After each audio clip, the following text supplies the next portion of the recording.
Bonjour à tous, j'espère que tout le monde va bien. On repart sur le dossier 4, la rupture du contrat de travail. Donc c'est une première partie pour ceux qui se sont posés des questions parce qu'effectivement j'avais déposé cette première partie depuis un petit moment. Mais bon, cette partie a été refusée par YouTube parce que j'avais intégré un sketch d'Omar et Fred. Et bon, il y avait en jeu une notion de droit d'auteur. Donc je réenregistre cette première partie. Et ce que je ferai, c'est que je vous mettrai le lien dans les commentaires du sketch d'Omar et Fred. Dans tous les cas, là, je vous expliquerai à quel moment vous allez l'écouter. Mais bon, je réenregistre, pas le choix. Au niveau de cette séance, et plutôt séquence, on va avoir deux parties. Donc la partie 1 où on va aborder très rapidement la modification du contrat de travail. Et puis on partira sur une partie 2 où là, qui va prendre pratiquement tout le cours finalement, la rupture du contrat de travail. Où là on abordera le licenciement, les autres modes de rupture du contrat de travail et puis les conséquences de la rupture du contrat de travail. Alors en ce qui concerne la modification du contrat de travail, ce qu'il faut savoir, c'est que la modification du contrat de travail, finalement, elle doit être distinguée de la modification des conditions de travail. Alors la modification du contrat de travail, c'est une modification, ça il faut le souligner, d'un élément fondamental du contrat. D'accord. C'est un élément s'il n'avait pas été inscrit au contrat de travail, peut-être que le salarié n'aurait pas tout simplement accepté la relation salariale. C'est pour ça qu'on parle d'un élément fondamental. Typiquement la rémunération, les fonctions dans l'entreprise, le lieu de travail, etc. Et la procédure concrètement, si jamais un employeur veut modifier le contrat de travail, ce qu'il faut savoir, c'est qu'il faut l'accord du salarié, d'accord, obligatoirement, hein, de façon obligatoire.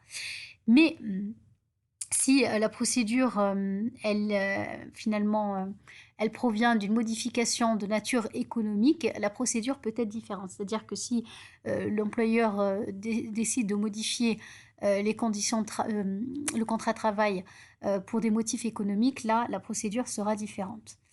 Alors, dans un premier temps, pour un motif non économique, donc là, vous avez un employeur qui décide de changer un élément fondamental du contrat de travail. Et comme je vous le disais, là, l'accord du salarié est nécessaire. Il doit être express et non équivoque, d'accord. Concrètement, si l'employeur demande à un salarié de modifier un élément fondamental, son silence ou le fait qu'il poursuive son travail ne vaut pas acceptation, hein. Il faut vraiment une acceptation qui soit vraiment nette et express, hein, et qui ne soit pas équivoque. Alors, qu'est-ce qui se passe si le salarié refuse? Donc à ce moment-là, il appartient à l'employeur soit de modifier finalement le contrat et de s'adapter à la demande du salarié, soit de le licencier. Par contre, il doit alors mettre en place une procédure de licenciement avec tout ce qui est nécessaire, ce qui vient avec, hein, un préavis de licenciement et puis derrière, le cas échéant, des indemnités de licenciement. Puisque le licenciement finalement viendra du fait que le salarié a refusé la modification, ce qui est totalement légal, hein, de la part du salarié, il a le droit. Alors si jamais l'employeur décide quand même décide plutôt de ne pas le garder, eh ben, libre à lui de le licencier, mais avec des indemnités de licenciement. Et puis, vous avez le licenciement pour motif économique. Alors, licenciement, excusez-moi, la modification du contrat pour motif économique. Et là, l'employeur va informer le salarié par lettre recommandée avec accusé de réception, toujours, hein. Donc là, vous avez le salarié qui dispose d'un mois pour réfléchir et pour faire connaître son refus. Donc, à défaut de manifestation, c'est-à-dire si le salarié comment dire, ne se manifeste pas, ne répond ni par l'affirmative ni par la négative, à ce moment-là, on estime qu'il a accepté la modification. Par contre, le refus du salarié d'une modification du contrat ne constitue pas une faute, hein, d'accord.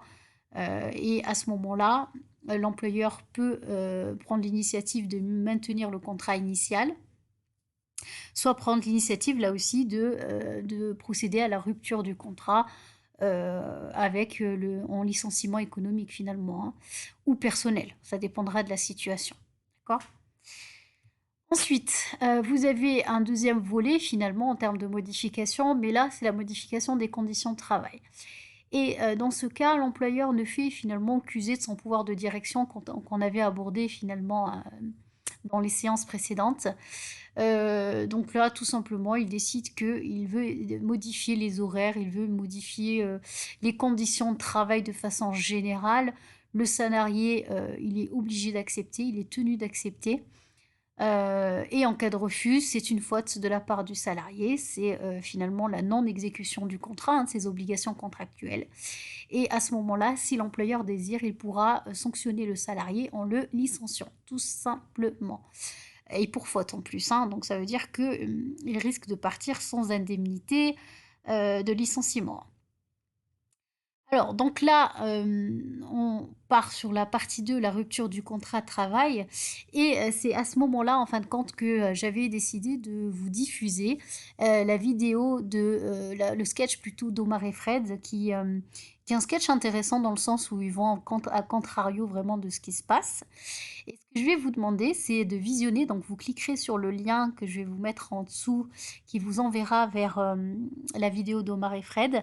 Et je vous demanderai de me lister finalement les différentes erreurs qui ont été commises. Alors, en l'occurrence, là, vous allez avoir un, un licenciement, le cas d'un licenciement, et vous me listerez les différentes erreurs qu'a commis alors là, c'était l'employeur, hein. Voilà, vous me direz ce qu'il en est et ce qu'il aurait dû faire le cas échéant. Donc, je vous attends, hein, sur les commentaires, pour me dire ce qu'il en est. Voilà, donc et une fois donc que vous aurez, visionné la vidéo et ben je vous invite à poursuivre sur la partie 2, la partie 3, la partie 4 pour lesquelles il n'y a pas eu de difficulté, pour finalement les mettre sur YouTube. Voilà.